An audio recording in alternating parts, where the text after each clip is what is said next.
But I'm back, bitches. I'm back. Today I'm back. I will be on here again tomorrow, and you will see me again on Sunday. And I'm holding myself the fuck to it because I'm not lying to you anymore. I need to never lie to you anymore. Not that I'm trying to lie to you, but the past 3 weeks have been a little crazy for me. I'm in Miami right now. And yes, Sunday will be the same hour. Tomorrow we can do the same time. Actually, no, because tomorrow today's my brother's birthday. And tomorrow we're going to go to dinner to celebrate. So I'll probably do it a little bit earlier tomorrow.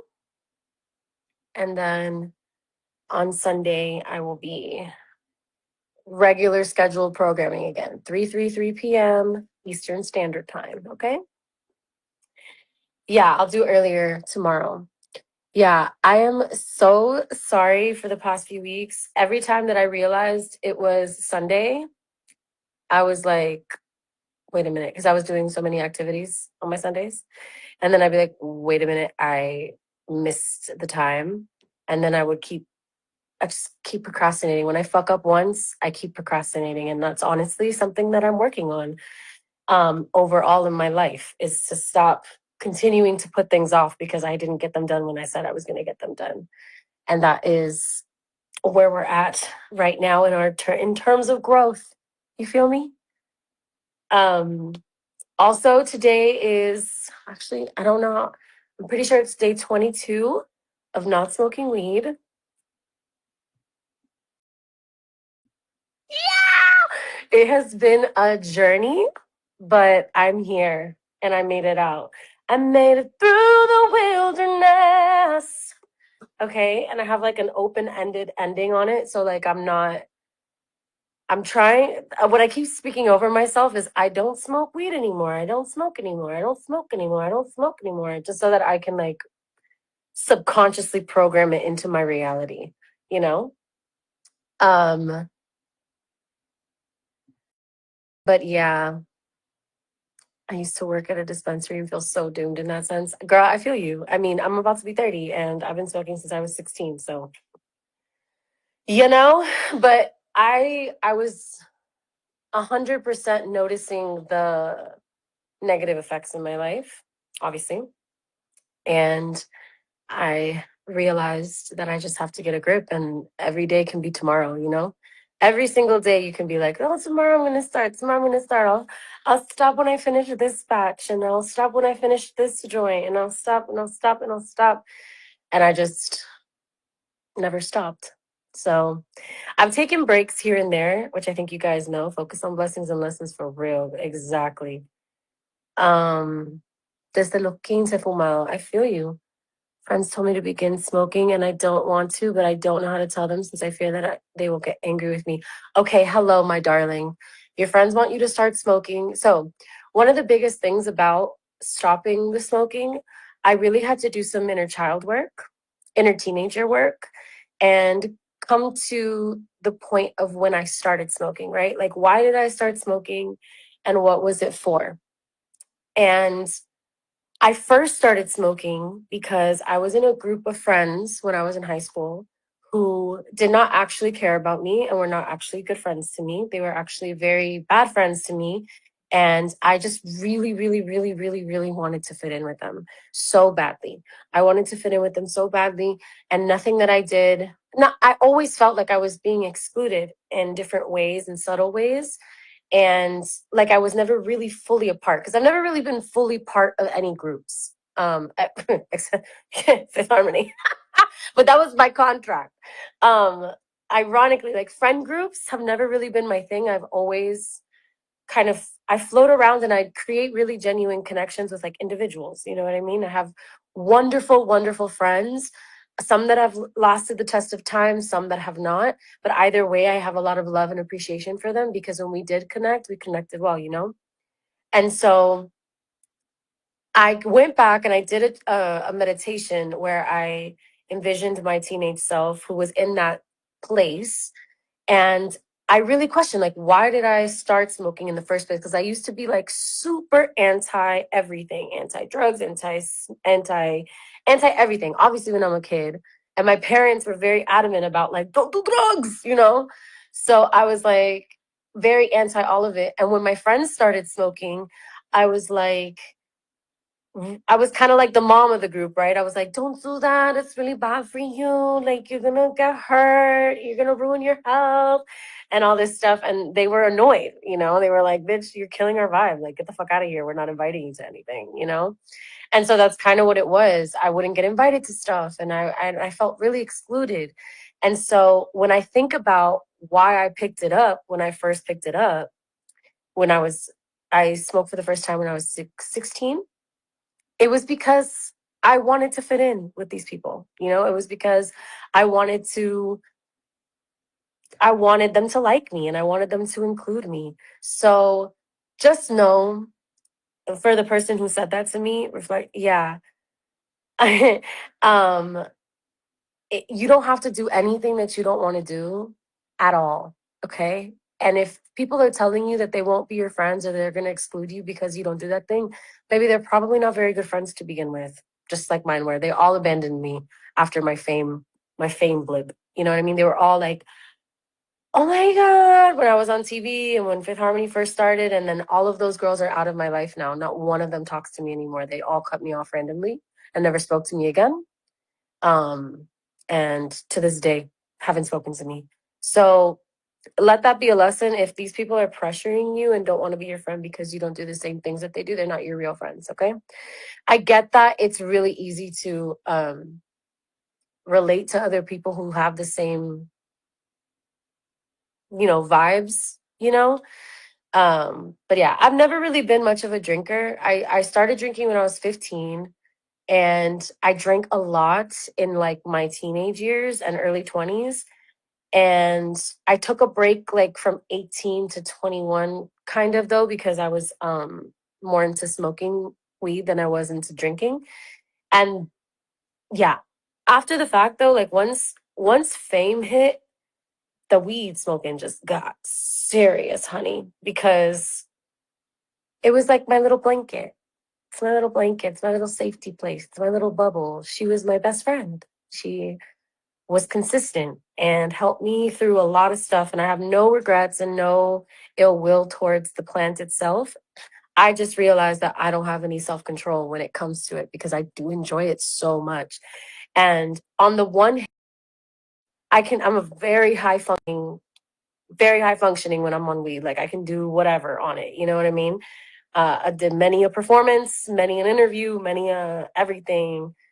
It's high as hell. Okay.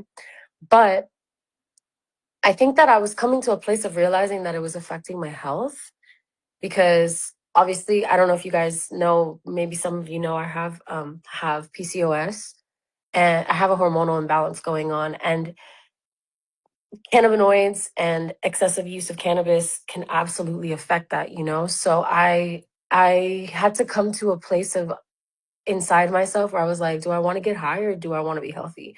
Do I want to get high or do I want to lose this weight? Do I want to get high or you know what I mean? Like I had to really, because I can be doing everything right, quote unquote, eating right, exercising.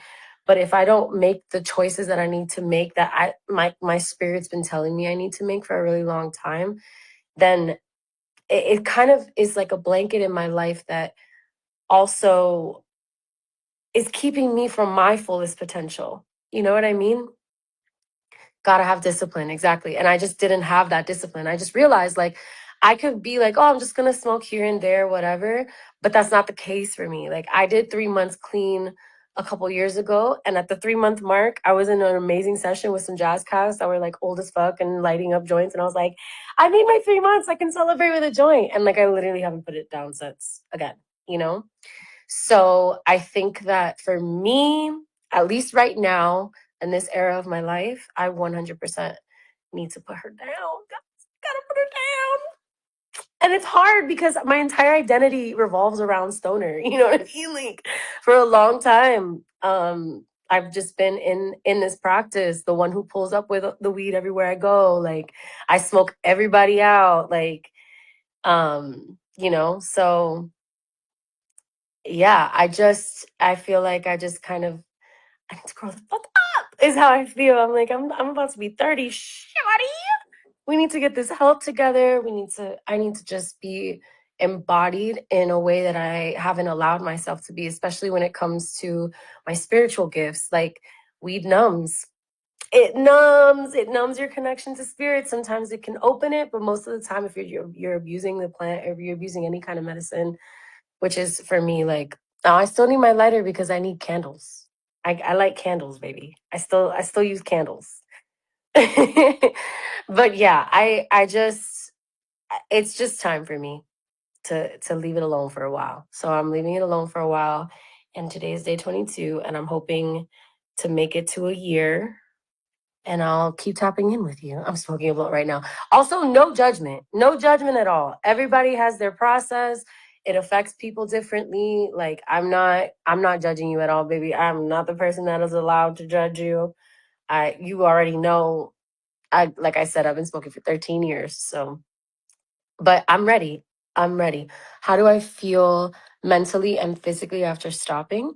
So, mentally, I feel a lot clearer. I don't feel as much of the monkey mind mechanism going on where like sometimes I would smoke and then like think about every single possible thing there is to think about, you know what I mean? And just have this loop mind going on and just a lot of thoughts, a lot of thoughts, a lot of thoughts, a lot of thoughts that sometimes I can't really sort through. Um, but yeah, so that's kind of quieted down quite a bit, if I'm being honest. And what else? I've been having a lot of dreams, lots and lots of dreams. I already feel like I'm less inflamed in my body, in my face. Like, I mean, I'm still working on the weight thing, but like I definitely feel way less inflamed automatically. Like my lymph nodes aren't hurting as often and that kind of stuff. Because I think that was something that was happening to me too, was just like my lymph nodes were constantly inflamed. And I was like, I feel like this might be connected to fight this revolution. Oh, period. I'm getting clean to fight this revolution. Me too. That's another thing. Like, a part of me was like, I just want to smoke because there's so much shit going on and I just don't want to feel anything. Or I want to be able to bypass it. And I can't. Like, even just my own purpose and mission in this life, I feel like is really associated with being clear and being a channel for spirit and being able to just be clear energetically, you know? And so that's a huge part of it for me. Oh, Daria, that makes me so happy. Wait, stop. My music woke you up. I'm so glad you're here with us. I love you. Oh my gosh. I'm so proud. I'm so happy. That makes me so I'm like tears in my eyes. Wow. I'm so grateful to hear that. Um someone said I've been smoking since I was 12 and I'm 15 now, but I want to give it up, but I feel like I can't. It's like I need to have it. I felt that way for a really long time, babe. Like a really long time. And if I'm being completely honest, I still feel that way. Like I'm still like when people are smoking around me, I'm like a little bit, but like and you're young. 12 to 15 is just 3 years of your life, you know, baby. So I wouldn't, you don't have to fully quit it right now. I mean, I would if I was you because your brain is still developing, which is something I didn't think about at all when I was a teenager, of course. But your prefrontal cortex isn't even going to be all the way there until you're 25. So you have a lot of brain development happening right now in these years. And as much as they say weed doesn't hurt you, like anything hurts you. Any substance that's done in excess, anything that's done without intention is harmful to your body, is harmful to your mind, is harmful to your energy, you know? So again, zero judgment. I feel you 100%. But if you want to do it with me, we can do the challenge together. You guys can update me on how many days it's been since you smoked. I'll update you every time that I come on here to talk to you guys. And if we falter, and we come back to it. You know what I mean? But I'm not going to falter. I'm going to do a year. I'm doing a year. Okay. I am committed. I'm committed to this every single time because another thing that I'm building right now is self trust. And self trust comes from fulfilling promises to yourself. It's not about whether anybody else is going to get mad at me, because I feel like a lot of the reasons why I did things or made choices, certain choices throughout my life, whether it was my parents or society or friends, like a lot of the choices that I've made, like definitive choices to stop doing things, is so that I could please someone outside of myself. And like the last couple times that I took a break, I took it I took one because I did some other plant medicine and I needed to do a dieta for that. And I needed to be absolutely clear, and I was not about to play with those spirits. So I did the thing, but again, it was like I didn't want to be punished by those spirits for not being clean, you know? And then the second time that I did it with my friend Daniela. We did it together. And I fucked up within the first week. I smoked and I was like, damn, I'm sorry I broke it. And she was like, fuck. All right, we're starting from zero. And I was like, we're starting from zero. I broke it. She was like, yeah, bitch, but we're doing this together. So I'm gonna start up again too. And I was like, fuck. I'm gonna be affecting this other person if I don't keep my shit together. So again, the incentive was people pleasing. The incentive was for someone else to not harm themselves because of me. And I really did an assessment of that. I was like, why can't I just keep promises to myself for myself? Why does there have to be some sort of outside punishment or validation that's compromised in order for me to commit to me and follow through and just follow fucking through? And that's a big thing for me right now, is self-discipline and follow through, and building that muscle and that mechanism inside of myself so that I can trust myself. You know, when I say I'm going to do something, I can trust myself that I will be doing it, you know?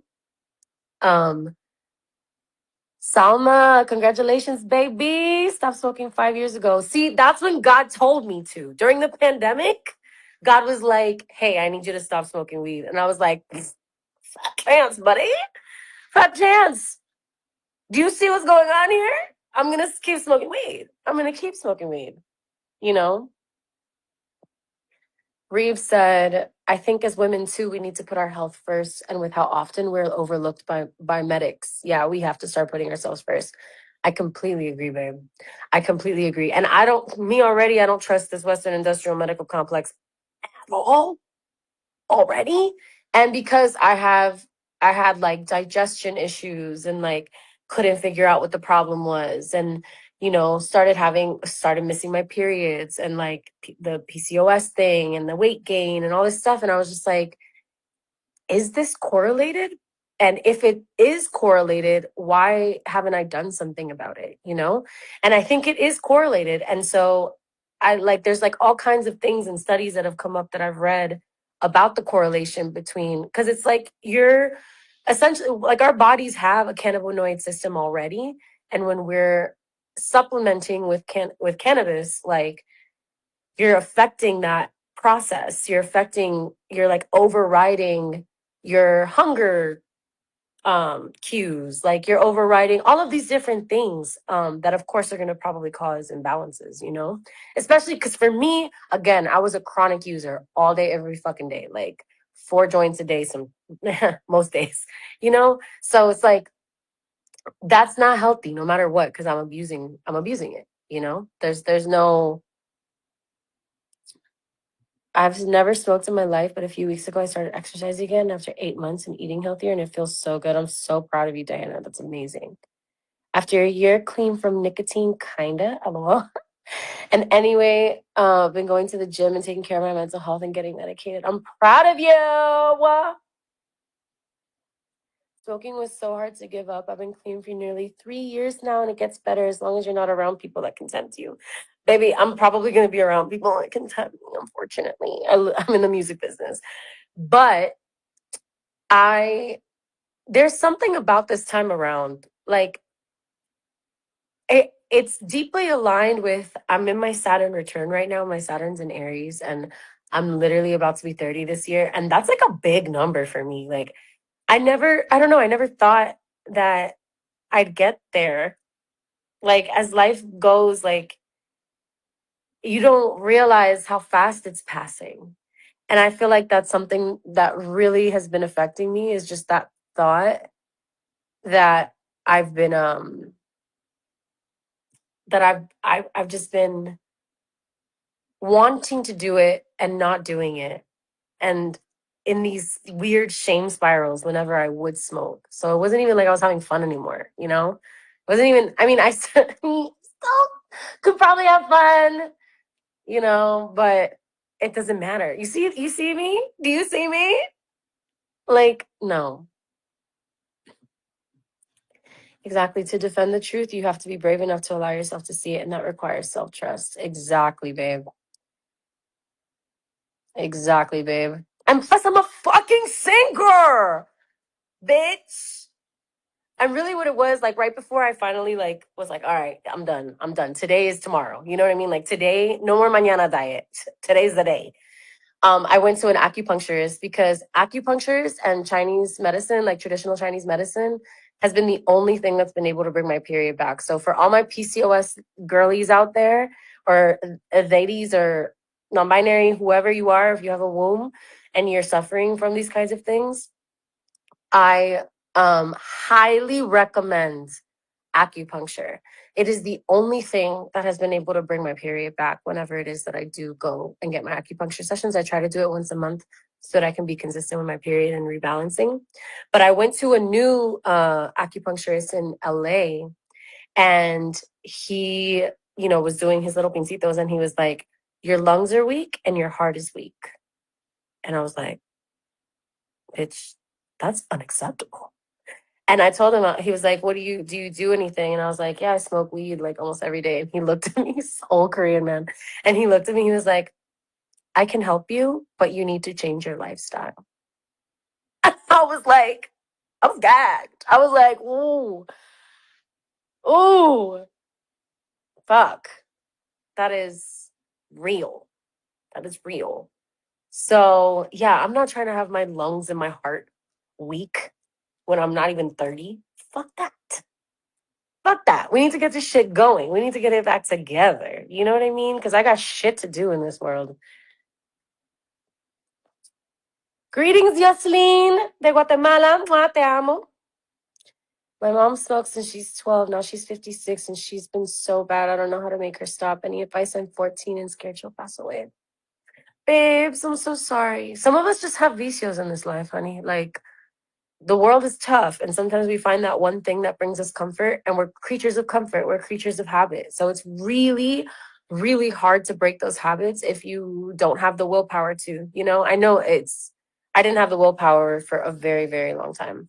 Also, music video is still in processing. I still have yet to receive the final edit from the director, but it should be coming very, very soon. Okay, that's all I got for you for right now, but it will be coming soon. Withdrawal is a bitch, girl. I feel that. I smoke to eat. I cannot eat without it. It makes me sick. Well, you know, that sounds medical, honey. Da, da, da. Mm.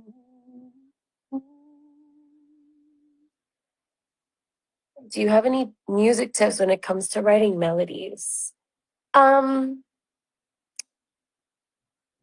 really, honestly, when I hear a beat, I just kind of flow.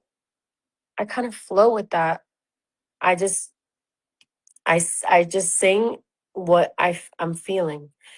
If you think too hard about wanting it to be like the best melody there ever was, that's when it doesn't really flow. So I would just recommend like setting your mind free and just letting yourself have fun with it. And I think you'll find that it's a lot easier. It comes a lot easier. And also, if you're not strong with melodies, like find someone else who's a songwriter and write songs with them.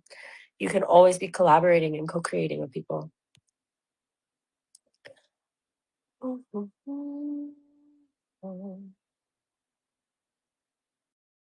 Giovanna, I love you. That makes me really happy.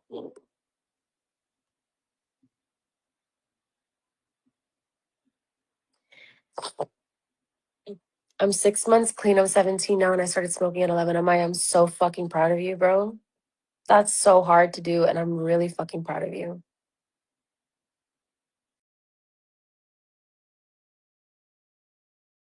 Tienes que buscarte un hobby para sustituir. Sí, sí, sí. Bueno, estoy leyendo mucho. Estoy moviéndome el cuerpo mucho, estoy caminando, estoy pasando tiempo haciendo cosas así como que cosas productivos. Es lo que me estoy enfocando. Y ahora mismo estoy buscando un apartamento que es un hobby todo en total. Nothing is linear. Amen. I got you, babes. The album is coming. I know. I keep waiting on these fucking deals and things just keep falling through every time that I think something's going to work out. But you know what? I'm also in the era of like, I'm not waiting on anybody anymore. I am tired of that. So I'm waiting for this. Well, I'm not waiting for anyone. I'm tired of that. I'm waiting for this. I'm just waiting for this music video to get back to me. And then, yeah, we're paperworking all of the stuff for the next few singles so that I want to waterfall it to you once. So I got to get all of it done so that once it comes in waves and it comes consistently and you're not like waiting months for the next song. You know what I mean?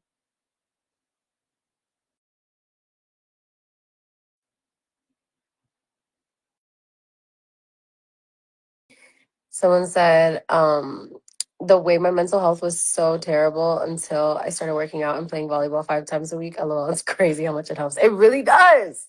Moving your body is actually key. As much as it's annoying, that's the one mechanism where I'm like, God, why? But dude, last night I was watching the new Handmaid's Tale stuff, the Testaments. I don't know if you guys have seen this on Hulu. So fucking good. I watched all 3 episodes last night. But in between the episodes, because we don't have the premium Hulu, we have the Hulu that has all the commercials every 5 seconds. And bitch, every fucking commercial was Roe. Now it's in a pill. You can inject it or take it in a pill. Do you want to get skinnier faster? Oh my God. And then Serena Williams, like, I take Roe. I'm like, bitch, your husband is invested in Roe. Your husband owns that. So maybe you're taking Roe, but maybe you're not taking Roe. We don't know. All I know is I was offered a lot of money to take Ozempic and tell you that I was taking Ozempic. A lot of money. And I said, no, bitch. Not because I'm shaming anyone who's doing the GLP-1s, but I think it's really funny how it's commercial about GLP-1, commercial about GLP-1, and then the next commercial is an Arby's commercial.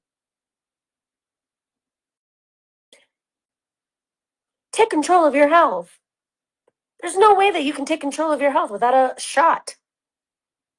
And then the next commercial is buy Arby's, buy fast food. That sounds like an agenda. And it's not about it's not about our health. It's not about our health, honey, okay? It's nothing to do with health. 30, I've been here since you were 19. Stop. I know it's crazy. I literally can't believe it. I literally can't believe it. Quitting weed and dropping the debut album. Oh, we're so back. We are, bitch. We're back. It's happening. It's really sincerely happening. Like, it's not happening. I know. You guys have literally been here for so long, and I'm so grateful for all of you. Oh, wow. I'm really far behind. Hold on. Y este libro. Okay, guys. That's true. Let's get to it. What I don't like about the ads is that they do so many good things and has so many side effects. It does, and it doesn't tell you about the side effects, and also doesn't tell you how to take care of yourself. And the row thing was literally like, now you can do it faster, lose the weight faster. And I'm like, I just think about all the young girls with eating disorders, potentially, like just all of this fucking weird ass, fuck ass society that just like is into heroin chic and just being the skinniest you've ever been, and that's somehow defining health. And it's not. Being skinny as fuck does not necessarily mean you're healthy. I know a lot of bitches who are skinny as fuck because of genetics who eat trash every day of their lives and will never gain a single ounce, okay? Just because you have extra weight on you does not mean that you are unhealthy. A lot of the time, it does not mean that, okay? Yes, it can mean that. Of course, it can mean that, but that's not necessarily the only thing. And losing the weight fast is not even sustainable or healthy for you. you know? And also, if your skin stretched while you were gaining weight, like me perhaps, like, you know, like losing the weight hella fast is just gonna give you like saggy skin. And you're gonna lose your ass. I refuse to lose my ass, bitch. That's the main thing too. Like, I'm not losing my ass. I'm not doing that. That's the And some women are just fuller. Some women are just voluptuous. These titties, okay? I'm voluptuous. I'm cubana, bitch. Yo soy cubana. It's just it's. But yes, I will be squatting. I will be squatting. My ass is in the gym. I've been doing hot yoga. I need stuff that's not really super scary to my nervous system because then I just get inflamed even more. You know what I mean? So I'm a triple D and my little sister has a breath reductions for health reasons. Exactly. Like you can't help that you were born that way, bitch. And also the average person looking at you is gonna be like, because if you're top heavy, shit just looks bigger on you. You know what I mean? Like you might have a tiny little frame underneath and people don't even know. You know?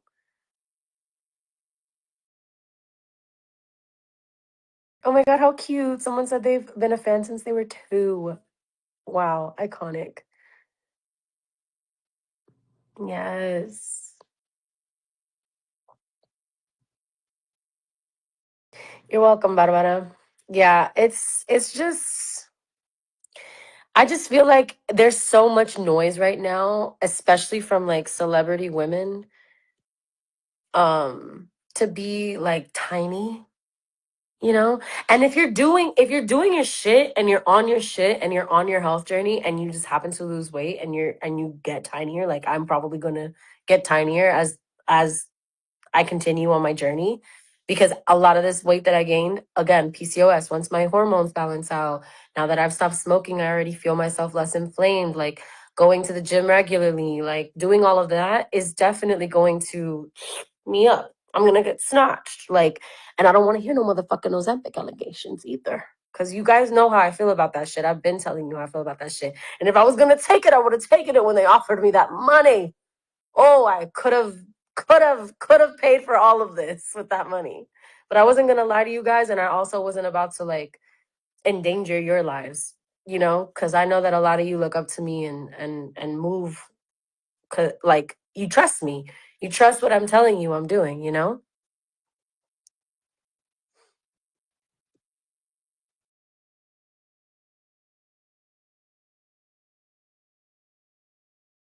How do we feel about using TikTok more?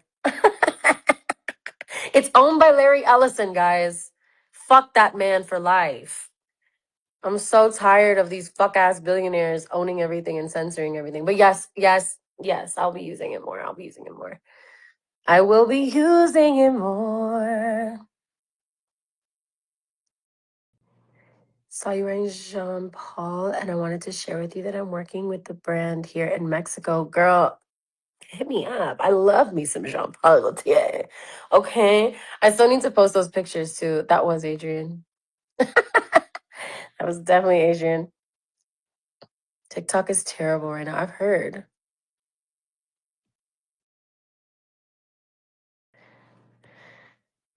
Um My brother started to smoke the green ones since he was 13. He's trying to let it go by going to church and chewing gum. You know, whatever works. Whatever works for you. I'm gonna stay on extra today. I'm not just gonna stay for an hour. I'll stay for an hour and a half so that we can actually get into this book as well. Oh, you watched me on World Scout? Did you guys see it? Ah, was I a good mentor?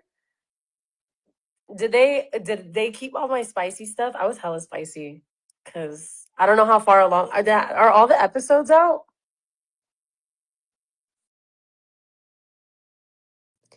Love you, Luana.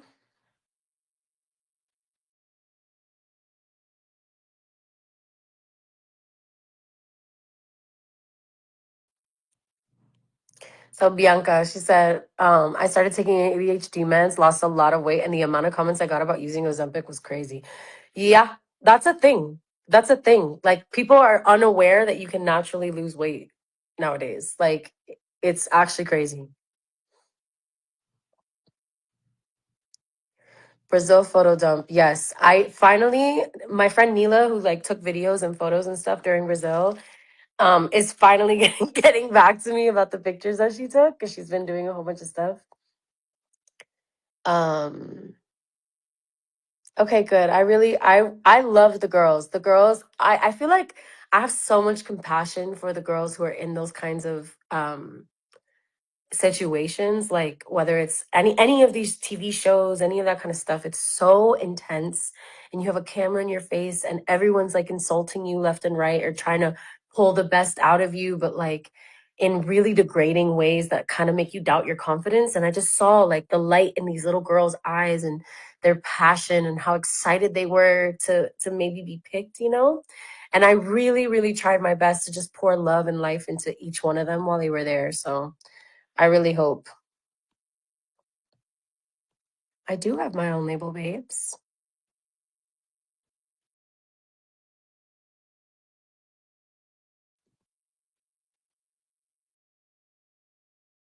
That clip of me singing X's and O's got 6.5 million views on TikTok. It's so wild to me, like the things that go viral. I love me singing that song though. That was a good one.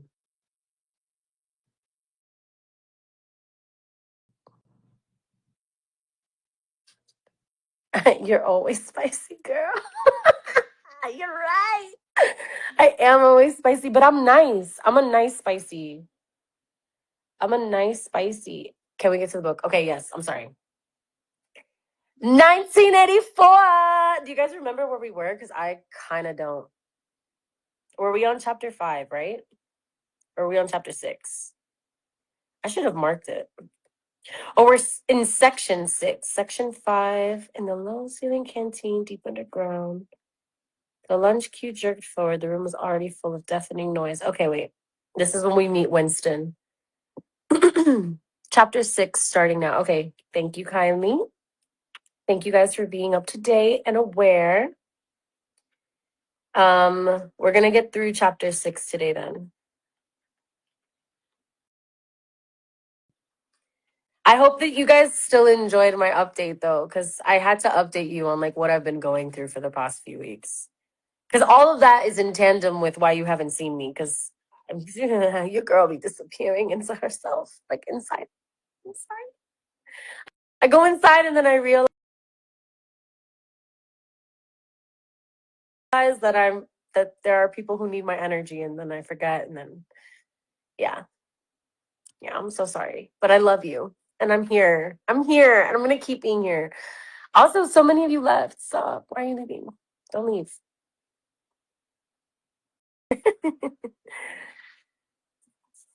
Okay, let's get into chapter 6.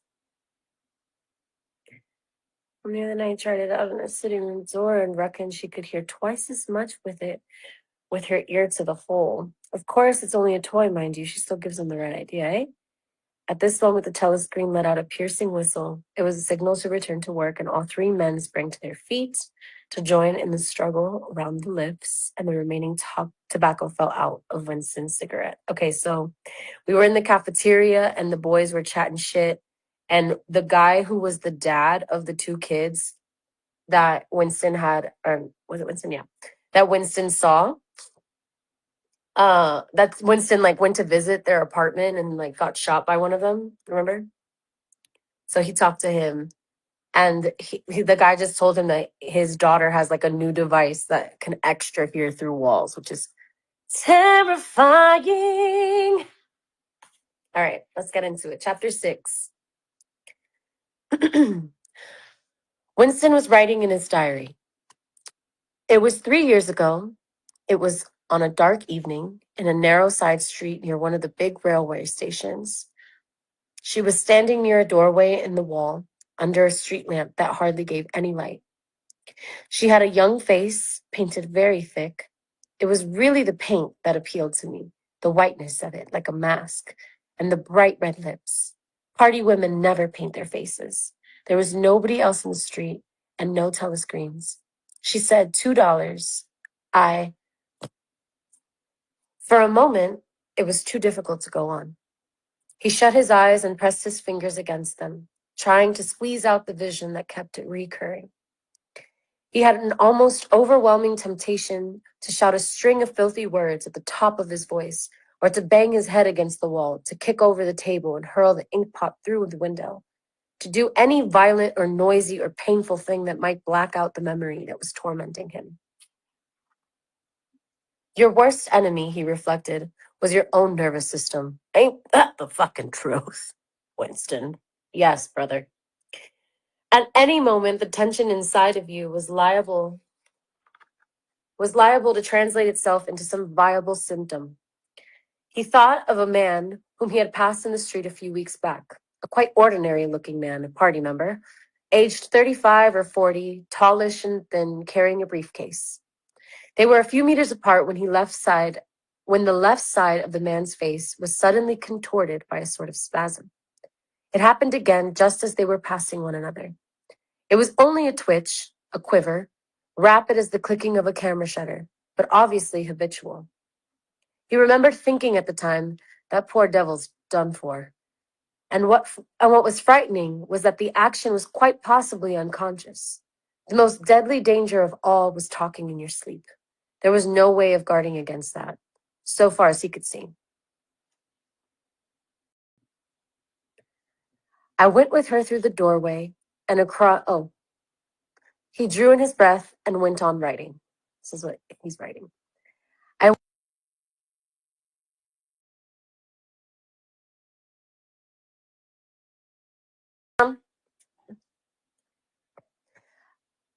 I went with her through the doorway and across the backyard into a basement kitchen. There was a bed against the wall and a lamp on the table, turned down very low. Back into the thoughts. His teeth were set on edge. He would have liked to spit. Simultaneously with the woman in the basement kitchen, he thought of Catherine, his wife. Winston was married, had been married at any rate. Probably he was still married, for so far as he knew, his wife was not dead.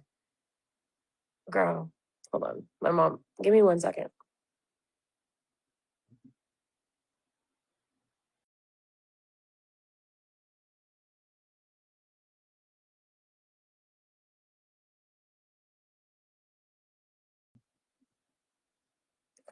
Shadi said, I'm going to TJ Maxx. Do you want to come? Answer me now. Okay. No, we're back. Okay. So he has a wife. Would we have thought that Mr. Winston had a wife? I'm shocked, personally. All right. Winston was married, had been married at any rate. Probably he was still married, for so far as he knew, his wife was not dead. He seemed to breathe again the warm, stuffy odor of the basement kitchen, an odor compounded of bugs and dirty clothes and villainous cheap scent, but nevertheless alluring, because no woman of the party ever used scent, or could be imagined as doing so. Only the proles used scent. In his mind, the smell of it was inextricably mixed up with fornication. When he had gone with that woman, it had been his first lapse in 2 years or thereabouts. Consorting with prostitutes was forbidden, of course, but it was one of those rules, Winston. But it was one of those rules that could possibly occasionally nerve yourself to break. Of course. It was dangerous, but it was not a life and death matter. To be caught with a prostitute might mean 5 years in a forced labor camp, not more, if you had committed no other offense. And it was easy enough, provided that you could avoid being caught in the act. The poorer quarters swarmed with women who were ready to sell themselves. Some could even be purchased for a bottle of gin, which the proles were not supposed to drink. Tactily, the party was even inclined to encourage prostitution as an outlet for instincts which could not be altogether suppressed. Mere debauchery did not matter very much, as long as it was furtive and joyless and only involved the women of a submerged and despised class. The unforgivable crime was promiscuity between party members. But though this was one of the crimes that the accused in the great purges invariably confessed to, It was difficult to imagine any such thing actually happening. The aim of the party was not merely to prevent men and women from forming loyalties, which it might not be able to control. Its real undeclared purpose was to remove all pleasure from the sexual act. Not love so much as eroticism was the enemy, inside marriage as well as outside it. All marriages between party members had to be approved by a committee appointed for the purpose, and though the principle was never clearly stated, permission was always refused if the couple concerned gave the impression of being physically attracted to one another. Bitch, I swear to God. But doesn't this also make sense, like parallel wise, to the gender war that we have going on right now online? Have you guys seen the fucking manosphere? Oh my god. The literal war that men and women are in right now is a psyop, and they don't even understand that. And that's the sad part, you know? And granted, I'm not a huge fan of men as a category, but individual men are wonderful if you meet the right men. And there's gay men, duh. And there's trans men, duh. And there's all kinds of like great men out there, actually.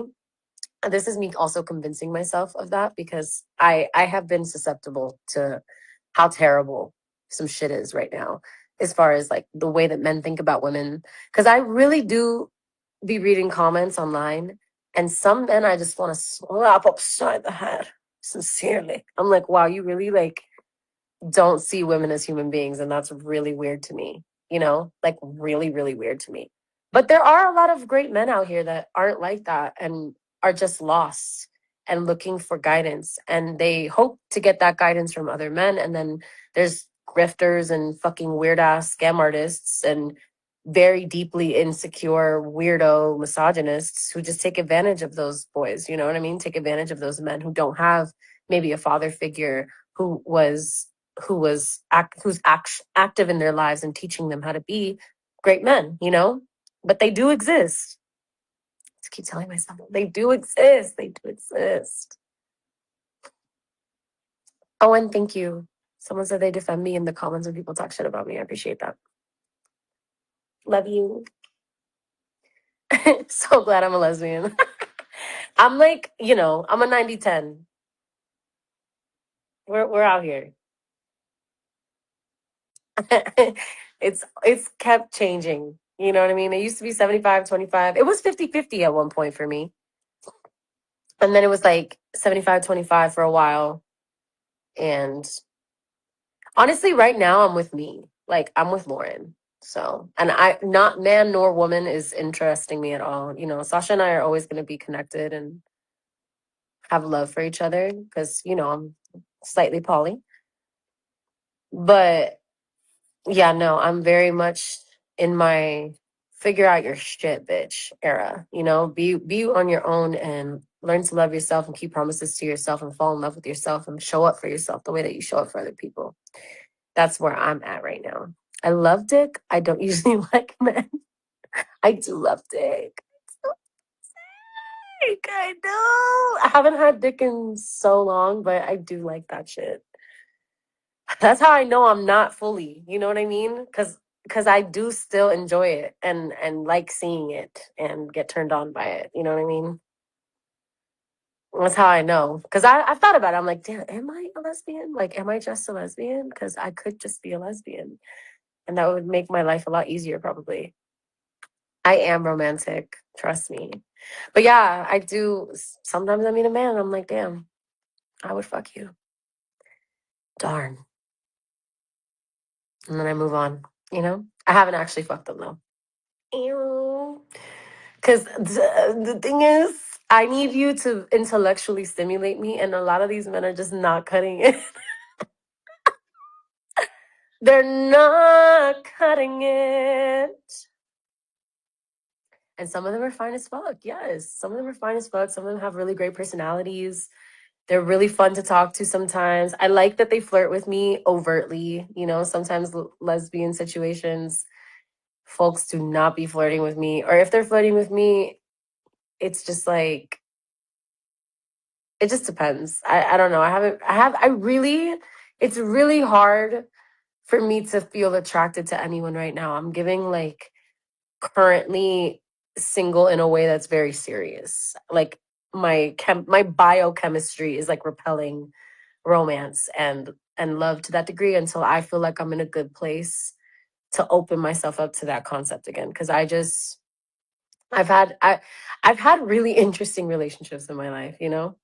And my last like Sasha and I have been fucking with each other for like 5 years, and I love that human. Like Sasha is just such a solid human being, and I know they get like a lot of flack and stuff or whatever, but they have been such an incredible support system in my life and helped me grow so much and support my growth so much and defend me when I'm not in a room, and you know, like they're so special to me, and vice versa. So yeah. I love your stable sexual relationship. Bitch, we ain't even having sex. No, that's personal. We want we don't have to talk about that. That's my business. Okay, chill. But I do love them very much. I do. I'm blushing. Oh my god. I'm blushing. Okay, I know. Okay, wait, let me get back to the fucking book, guys. Oh, he's talking about prostitutes and I'm here talking about my love life. LOL. Okay, so apparently, though, all marriages between party members had to be approved by a committee of appointed for the purpose, and although this principle was never clearly stated, permission was always refused if the couple concerned gave the impression of being physically attracted to one another. The only recognized purpose of marriage was to beget children for the service of the party. Does this sound like Christian nationalists or not? Like, yeah. Sexual intercourse was to be looked on as a slightly disgusting minor operation, like having an enema.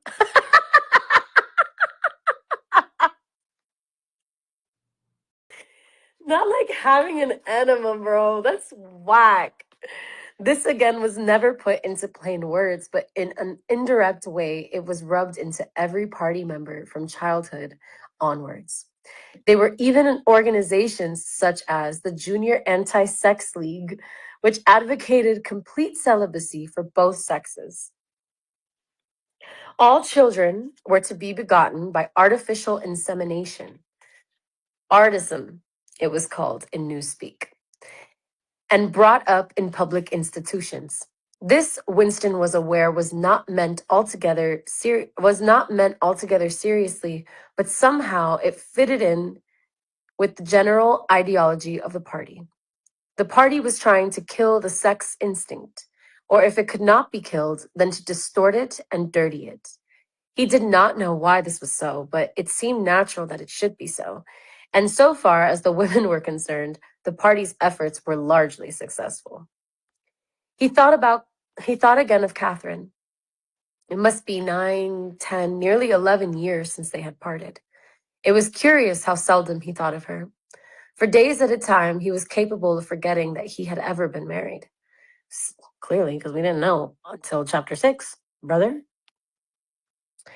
They had only been together for about 15 months. The party did not permit divorce, but it rather encouraged separation in cases where there were no children. Catherine was a tall, fair haired girl, very straight, with splendid movements. She had a bold, aquiline face. A face, okay, word of the day, aquiline. Aquiline. Aquiline. Aquiline? Help. Help. New alert, we're so back. Giovanna, go. Get into it. Do you want me to spell it out? Like an eagle. Okay, like an eagle. 555 East Coast. Ew. Ew. Your energy's the best when you're in Miami. Your aura's so amazing. Stay there. Honestly, guys, I'm thinking I'm gonna move to Miami officially. So that was like slightly confirmation. Birdish. Oh, alkaline means birdish. Yes. Okay. Okay, period. Okay. So she had a bird ass face, a face that one might have called noble until one discovered that there was as nearly as impossibly nothing behind it. He hates women. Very early in their married life, he had decided, though perhaps it was only that he knew her more intimately than he knew most people, that she had without exception the most stupid, vulgar, empty mind that he had ever encountered. She had not a thought in her head that was not a slogan, and there was no imbecility, no, absolutely none, that she was not capable of swallowing if the party handed it out to her. The human soundtrack, he nicknamed her in his own mind. Yet he could not have yet he could have endured living with her if it had not been for just one thing: sex. As soon as he touched her, she seemed to wince and stiffen. To embrace her was like embracing a jointed wooden image. And what was strange was that even when she was clasping him against her, he had the feeling that she was simultaneously pushing him away with all of her strength. The rigidity of her muscles managed to convey that impression. She would lie there with eyes shut, never resisting nor cooperating, but submitting. It was extraordinarily embarrassing, and after a while, horrible. But even then, he could not have borne living with her if it had been agreed that they should remain celibate. But curiously enough, it was Catherine who refused this. They must, she said, produce a child if they could. So the performance continued to happen once a week, quite regularly, whenever it was not impossible. She used even she used even to remind him she used even to remind him of it in the morning as something which had to be done that evening and which must not be forgotten. She had two names for it. One was making a baby, and the other was our duty to the party. Yes, she had actually used that phrase. Quite soon he grew to have feelings of positive dread when the appointed day came about. But luckily no child appeared, and in the end she agreed to give up trying, and soon afterwards they parted. Winston sighed inaudibly. He picked up his pen again and wrote. She threw herself down on the bed and at once, without any kind of preliminary, in the most coarse, horrible way you can imagine, pulled up her skirt. Back to his thoughts. He saw himself standing there in the dim lamplight, with the smell of bugs and cheap scent in his nostrils, and in his heart a feeling of defeat and resentment, which even at that moment was mixed up with the thought of Catherine's white body, frozen forever by the hypnotic power of the party. Why did it always have to be like this? Why could he not have a woman of his own instead of these filthy scuffles at intervals of years? But a real love affair was an almost unthinkable event. The women of the party were all alike. Chastity was as deeply ingrained in them as party loyalty. By careful early conditioning, by games and cold water, by the rubbish that was dinned into them at school and in the spies and the youth league, by lectures, parades, songs, slogans, and martial music, the natural feeling had been driven out of them. His reason told him that there must be exceptions, but his heart did not believe it. They were all impregnable, as the party intended that they should be. And what he wanted more even than to be loved was to break down that wall of virtue, even if it were only once in his whole life. The sexual act successfully performed was rebellion. Desire was thought crime. Even to have awakened Catherine, if he could have achieved it, would have been like a seduction, although she was his wife. Awake, I'm assuming, means turn her on. But the rest of the story had got to be written down. He wrote, I turned up the lamp. When I saw her in the light, back to his thoughts. After the darkness, the feeble light of the paraffin lamp had seemed very bright. But the first time he could see the woman properly. For the first time, he could see the woman properly. He had taken a step toward her and then halted, full of lust and terror. He was painfully conscious of the risk he had taken in coming here. It was perfectly possible that the patrols could catch him on the way out. For that matter, They might be waiting outside the door this very moment. If he went away without even doing what he wanted to come here to do, it had, oh wait. If he went away without even doing what he had come here to do, it had got to be written down. It had got to be confessed. What he had suddenly seen in the lamplight was that the woman was old. Heaven forbid. The paint was plastered so thick on her face that it looked as though it might crack like a cardboard mask. There were streaks of white in her hair, but the truly dreadful detail was that her mouth had fallen a little open, revealing nothing except a cavernous blackness. She had no teeth at all. He wrote hurriedly in scrambling handwriting. When I saw her face in the light, she was quite an old woman, 50 years old at least, but I went ahead and did it just the same. He pressed his fingers against his eyelids again. He had written it down at last, but it made no difference. The therapy had not worked. The urge to shout filthy words at the top of his voice was as strong as ever. All right, chapter 7. This starts off with some writing.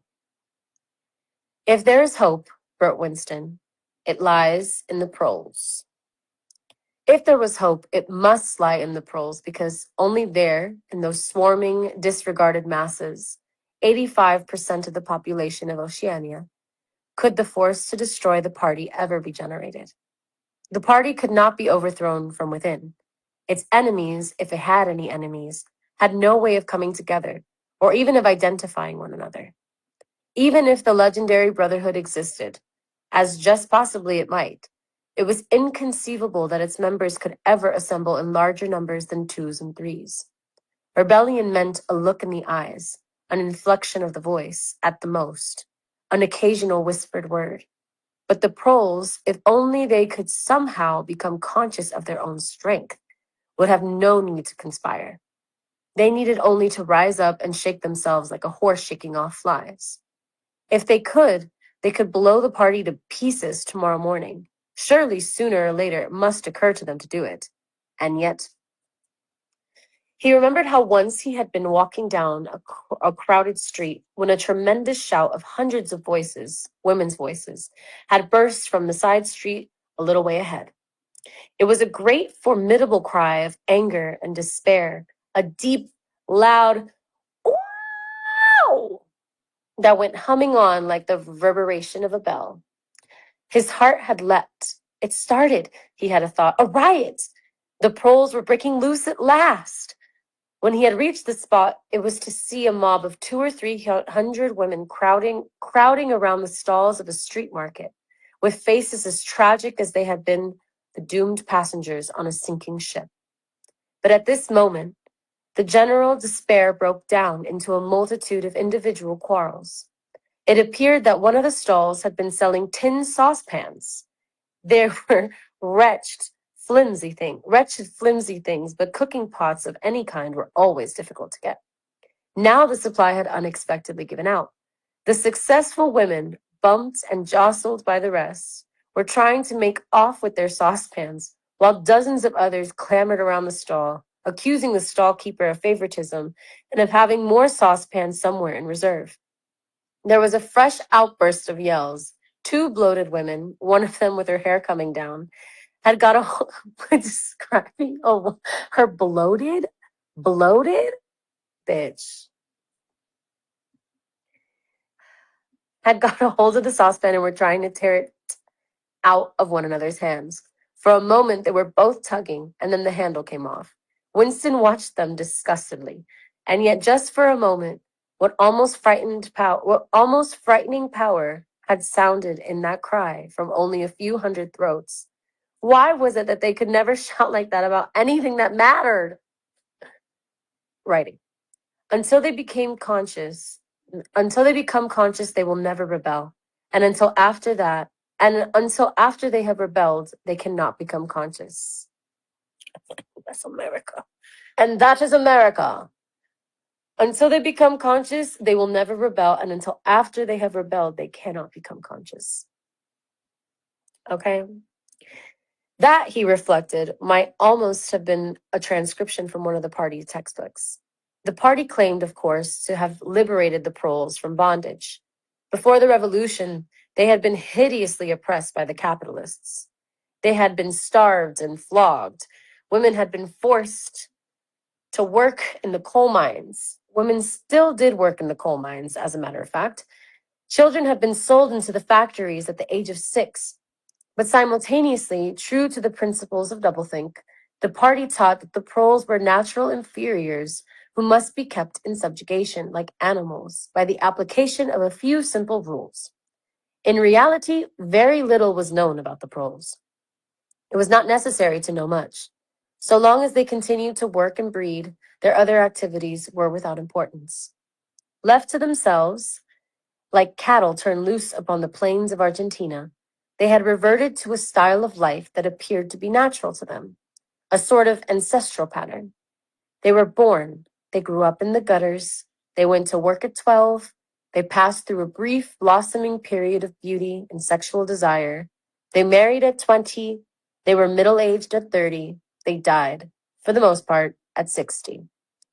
Heavy physical work, the care of home and children, petty quarrels with neighbors, films, football, beer, and above all, gambling filled up the horizon of their minds. To keep them in control was not difficult. A few agents of the thought police moved always among them, spreading false rumors and marking down and eliminating the few individuals who were judged capable of becoming dangerous. But no attempt was made to indoctrinate them with the ideology of the party. It was not desirable that the proles should have strong political feelings. All that was required of them was a primitive patriotism, which could be appealed to whenever it was necessary to make them accept longer work hours and shorter rations. Does that sound like America? Come on, bro. Come on, bro.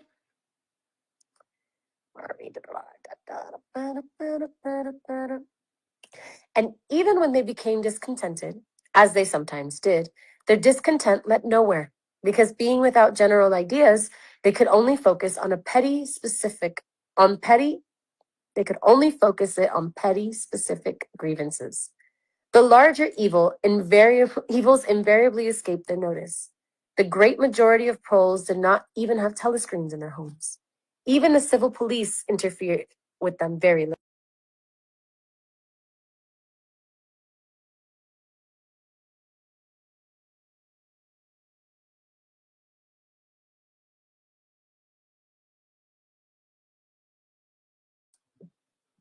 Hello, hello, hello, hello. Hello, hello, hello. Okay, no, it wasn't my mom, it was my sister, and they're getting dinner, so they were asking me what I wanted for dinner. And it had to be ordered right now. Everything is very intense in my household. Okay, we're back.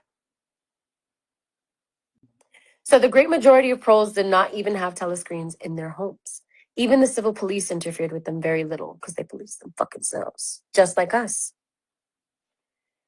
There was a vast amount of criminality in London, a whole world within a world of thieves, bandits, prostitutes, drug peddlers, and racketeers of every description. But since it all happened among the proles themselves, it was of no importance. In all questions of morals, they were allowed to follow their ancestral code. The sexual puritanism of the party was not imposed upon them. Promiscuity went unpunished. Divorce was permitted. For that matter, even religious worship would have been permitted if the proles had shown any sign of needing or wanting it. They were beneath suspicion. As the party slogan put it, proles and animals are free. Winston reached down and cautiously scratched his varicose ulcer. It had begun itching again. The thing you invariably came back to was the impossibility of knowing what life before the revolution had really been like. He took out of the drawer a copy of a children's history textbook, which he had borrowed from Mrs. Parsons, and began copying a passage into the diary. In the old days, it ran, before the glorious revolution, London was not the beautiful city that we know today. It was a dark, dirty, miserable place where hardly anybody had enough to eat, and where hundreds and thousands of poor people had no boots on their feet, and not even a roof to sleep under. Children no older than you are had to work 12 hours a day for cruel masters who flogged them with whips if they worked too slowly and fed them on nothing but stale bread crusts and water. But in among all this terrible poverty, there were just a few great big beautiful houses that were lived in by rich men who had as many as 30 servants to look after them. These rich men were called capitalists. They were fat, ugly men with wicked faces, like the one in the picture on the opposite page.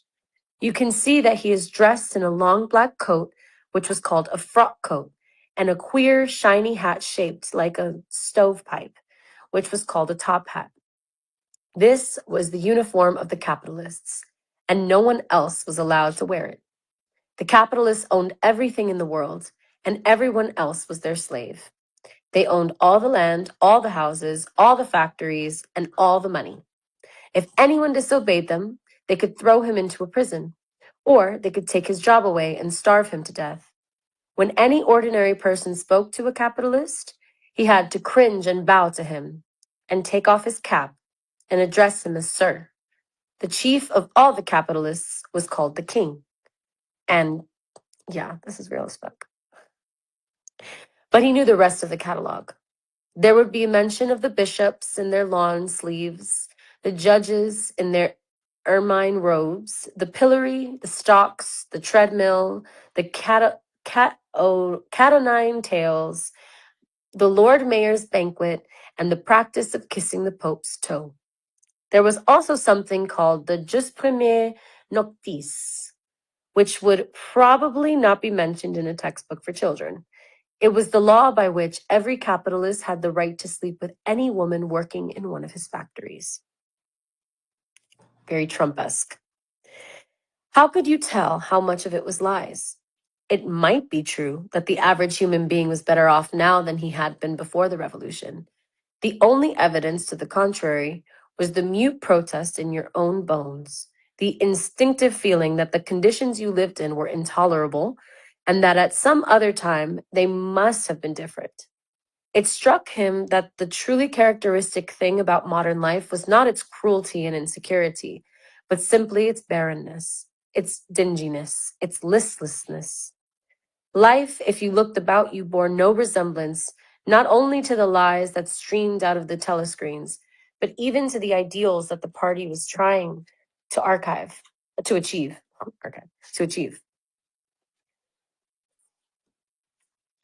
Great areas of it, even for a party member, were neutral and non-political, a matter of slogging through dreary jobs, fighting for a place on the tube, donning a worn out sock. I don't know what any of these fucking words are. Damn. Okay. Darning a worn out sock, cadging a saccharine tablet. All right, we need cadging, Cadging. Anybody? Cadging, cadging or caging, but it's not smelled like cage. Word alert. Giovanna, where you at? Also, the numbers of people in here have dwindled and I'm so sorry. Am I making you mad? Cadging, yes. Yes, cadging. What does it mean? Ni papa. Mila, perdón. Para los que no saben, estoy leyendo un libro en inglés que tú también lo puedes coger en español para poder entender lo que está pasando. A mini bag of saccharina? Cadging. A saccharine tablet. Okay, so what's saccharine? ¿Qué es saccharina? What is that? Something, usually food, money, or favors from someone without really paying or earning it. Basically mooching or scrounging up, period. Okay, a sugar. Okay, it's fake sugar. Saccharine. Okay. Okay. Okay. Okay. So this is the list of like listless, mindless, pointless shit that they're doing. Okay. Got it. Okay. So cadging a saccharin tablet, saving a cigarette end. The ideal setup by the party was something huge, terrible, and glittering. A world of steel and concrete, of monstrous machines and terrifying weapons. A nation of warriors and fanatics marching forward in perfect unity, all thinking the same thoughts and shouting the same slogans, perpetually working, fighting, triumphing, persecuting 300 million people, all with the same face. The reality was decaying, dingy cities where underfed people shuffled to and fro in leaky shoes and patched up 19th century houses that smelt always of cabbage and bad bathrooms. He seemed to see a vision of London, vast and ruinous, city of a million dustbins, and mixed up with it was a picture of Mrs. Parsons, a woman with lined face and wispy hair, fiddling helplessly with a blocked waste pipe. He reached down and scratched his ankle again. Day and night, the telescreens bruised your ears with statistics proving that people today had more food, more clothes, better houses, better recreations, that they lived longer, worked shorter hours, were bigger, healthier, stronger, happier, more intelligent, better educated than the people of 50 years ago. Not a word of it could ever be proved or disproved. The party claimed, for example, that today 40% of adult proles were literate. Before the revolution, it was said, the number had only been 15%. The party claimed that the infant mortality rate was now only 160 per thousand, whereas before the revolution, it had been 300 per thousand. And so it went on. It was like a single equation with two unknowns. It might very well be that literally every word in the history books, even the things that one accepted without question, was pure fantasy. For all he knew, there might never have been any such law as the jus prime noctis, or any such creature as a capitalist, or any such garment as a top hat. Everything faded into mist.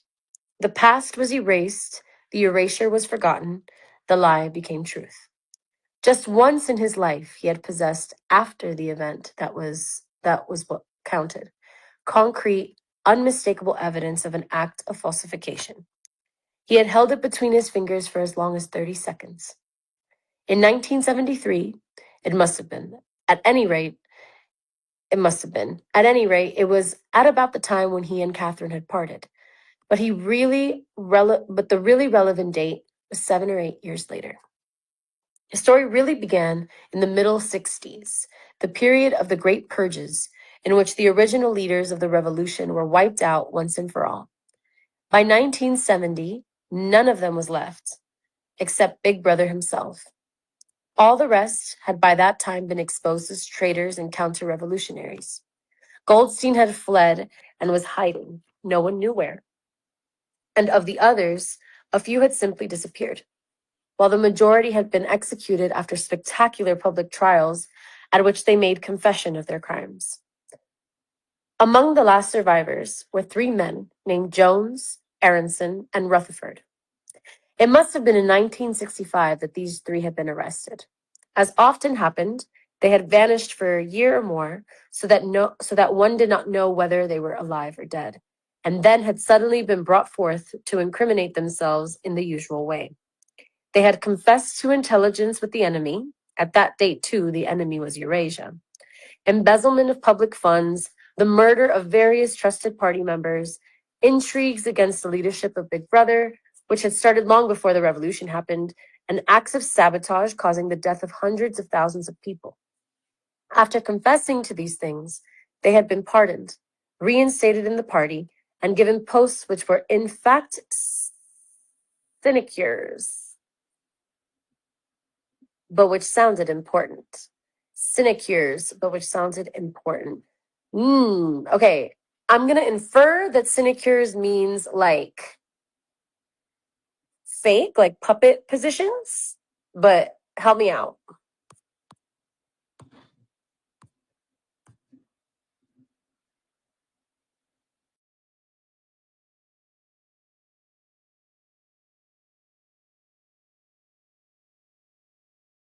Are you guys even paying attention to me? You're not paying attention, damn it.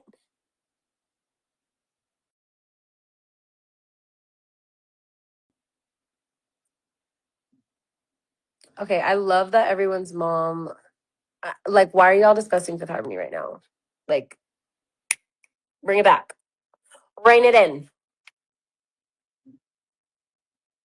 Guys, what the hell? What are we doing? What are we doing? Why am I reading to you? It's a fake job. It's a fake job. Sinecures. Sinecures. Sinecures. Sinecures. Talking about ages and moms. LOL. Hey, bro, I'm trying to read to you. Okay, sinecures. Sinecures. Yes, Giovanna. Joanna. Sinecure. Sinecure. Without any care. Okay, no, babes. It's a sinecure. Adrian, shut up.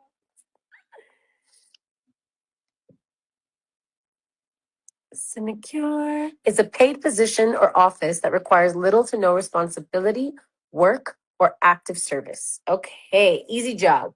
Stupid paid job. Okay, so that's what they were given, these guys. These three guys. All three had written long, abject articles in the Times, analyzing the reasons for their defection and promising to make amends. Sometime after their release, Winston had actually seen all three of them in the Chestnut Tree Cafe. He remembered the sort of terrified fascination with which he had watched them out of the corner of his eye. They were men far older than himself, relics of the ancient world, almost the last great figures left over from the heroic early days of the party. The glamour of the underground struggle and the Civil War still faintly clung to them. He had the feeling, though already at that time facts and dates were growing blurry, that he had known their names years earlier than he had known that of Big Brother. But also they were outlaws, enemies, untouchables, doomed with absolute certainty to extinction within a year or two. No one who had fallen into the hands of the thought police had ever escaped in the end. They were corpses waiting to be sent back to the grave. There was no one at any of the tables nearest to them. It was not wise even to be seen in the neighborhood of such people. They were sitting in silence before glasses of the gin flavored with cloves, which was the specialty of the cafe. Of the three, it was Rutherford whose appearance had most impressed Winston. Rutherford had once been a famous caricaturist whose brutal cartoons had helped to inflame popular opinions before and during the Revolution. Even now, at long intervals, his cartoons were appearing in the Times. They were simply an imitation of his earlier manner, uncuriously lifeless and unconvincing.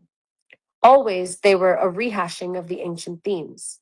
Slum tenements, starving children, street battles, capitalists in top hats. Even on the barricades, the capitalists still seemed to be clinging to their top hats, an endless, hopeless effort to get back into the past. It was a monstrous man. He was a monstrous man with a mane of greasy gray hair, his face pouched and seamed with protuberant lips. Protruding lips. At one time, he must have been immensely strong. Now his great body was sagging, slopping, bulging, falling away in every direction. He seemed to be breaking up before one's eyes, like a mountain crumbling. It was the lonely hour of 15. Winston could not now remember how he had come to be in the cafe at such a time. The place was almost empty.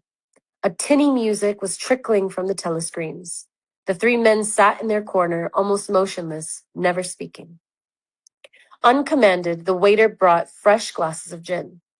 There was a chessboard on the table beside them, with the pieces set out, but no game started. And then, for perhaps half a minute in all, something happened to the telescreens. The tune that they were playing changed, and the tone of the music changed too. It was a peculiar, cracked, spraying, jeering note. It's like 4 adjectives. Winston Fruity would not be a plot twist. It wouldn't. It would just be a revelation. Even though he did fuck a prostitute, an old one at that. So, I feel like. Okay, the place is almost empty. The tinny music. The tune changed, and it had all jeering note. In his mind, Winston called it a yellow note. And then a voice from the telescreen was singing. Under the spreading chestnut tree, I sold you and you sold me. There lie they and here lie we under the spreading chestnut tree. The 3 men never stirred, but when Winston glanced again at Rutherford's ruinous face, he saw that his eyes were full of tears. And for the first time, he noticed with a kind of inward shudder, and yet not knowing at what he shuddered, that both Anderson and Rutherford had broken noses. A little later, all 3 were rearrested. It appeared that they had engaged in fresh conspiracies from the very moment of their release. At their second trial, they confessed to all their old crimes over again, with the whole string of new ones. They were executed, and their fate was recorded in the party histories, a warning to posterity. About 5 years after this, in 1973, Winston was unrolling a wad of documents, which had just flopped out of the pneumatic tube, onto his desk when he came on a fragment of paper which had evidently been slipped in among the others and then forgotten. The instant he had flattened it out, he saw its significance. It was a half page torn out of the Times of about 10 years earlier.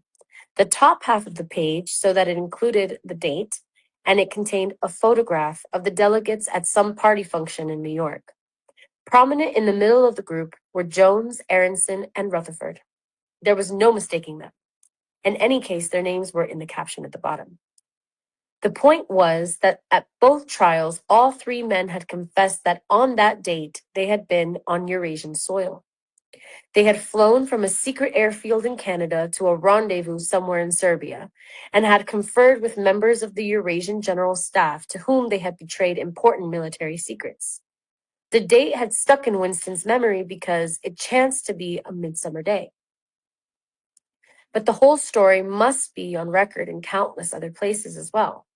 There was only one possible conclusion. The confessions were lies.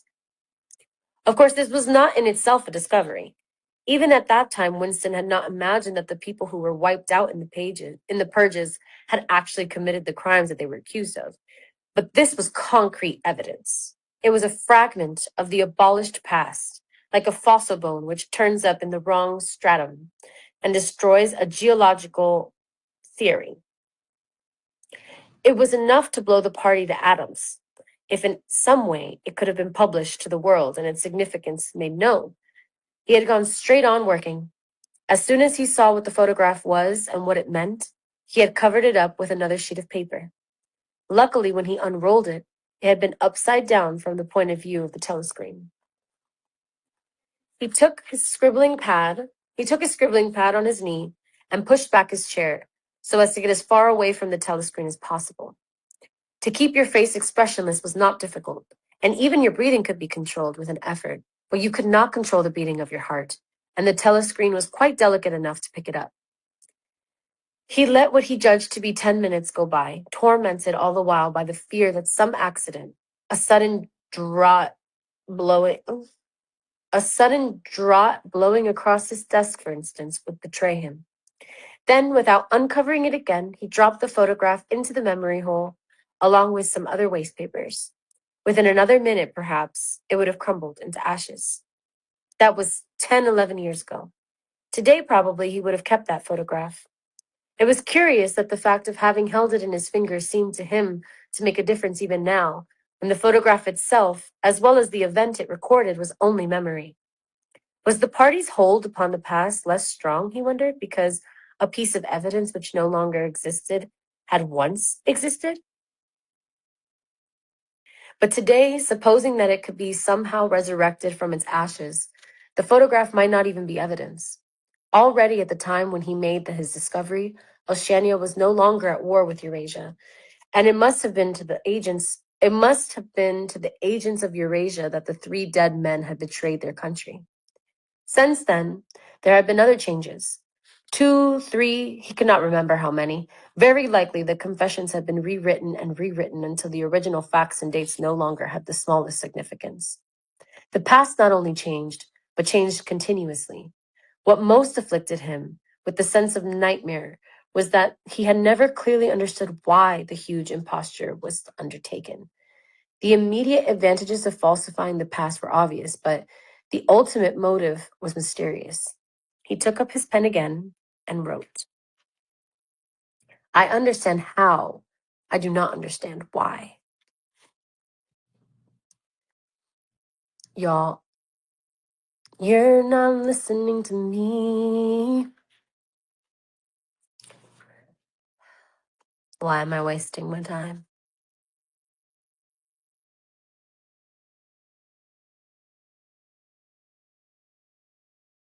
Yes, I'm reading chapter 6 and 7. Drink water, bitch.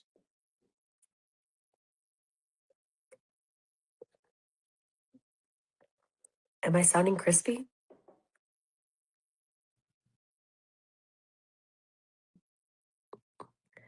I'm switching sides because it's hard to hold the book. I have to keep, I could also do this. I'm sorry. Okay. We're back. There's not that much left, okay? This is all we have left. This and this before chapter 8 comes in. It's funny, bitch. Okay. He wondered, as he had many times wondered before, whether he himself was a lunatic. Perhaps a lunatic was simply a minority of one. At one time, it had been a sign of madness to believe that the earth goes around the sun. Today, to believe that the past is unalterable. He might be alone in holding that belief, and if alone, then a lunatic. But the thought of being a lunatic did not greatly trouble him. The horror was that he might also be wrong. He picked up the children's history book and looked at the portrait of Big Brother, which formed its frontispiece. The hypnotic eyes gazed into his own. It was as though some huge force were pressing down upon you, something that penetrated inside your skull, battering against your brain, frightening you out of your beliefs, persuading you almost to deny the evidence of your senses. In the end, the party would announce that 2 and 2 made 5, and you would have to believe it. It was inevitable that they should make that claim sooner or later. The logic of their position demanded it. Not merely the validity of experience, but the very existence of external reality was tactically denied by their philosophy. The heresy of heresies was common sense. And what was terrifying was not that they would kill you for thinking otherwise, but that they might be right. For after all, how do we know that 2 and 2 make 4? Or that the force of gravity works? Or that the past is unchangeable? If both the past and the external world exist only in the mind, and if the mind itself is controllable, what then? But no. His courage seemed suddenly to stiffen of its own accord. The face of O'Brien, not called up by any obvious association, had floated into his mind. He knew, with more certainty than before, that O'Brien was on his side. He was writing the diary for O'Brien, to O'Brien. It was like an interminable letter which no one would ever read, but which was addressed to a particular person and took its color from that fact. The party told you to reject the evidence of your eyes and ears. It was their final, most essential command. Oh, this is it. This is the quote. Hey, Tay. Look at me. Do you see Cleo?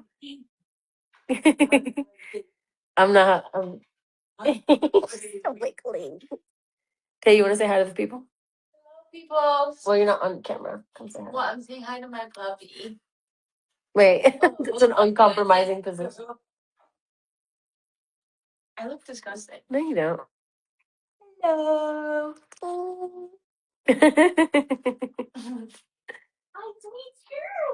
I'm literally so close to being done. Can you? Oh yeah, look at Cleo. She's so happy. Okay, I'm gonna finish this very last. They're all like, "Tay doing her squats."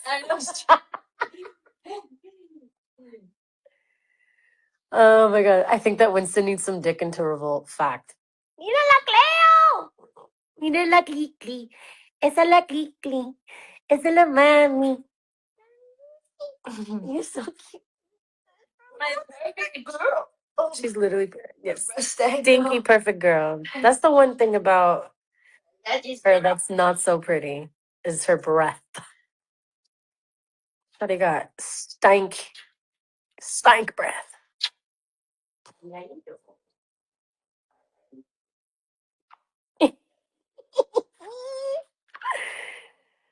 Okay. All right, let's finish this fucking chapter, okay? We're almost done.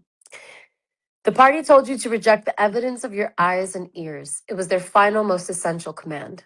His heart sank as he thought of the enormous power arrayed against him, the ease with which any party intellectual would overthrow him in a debate, the subtle arguments which he could not be able to understand, much less answer.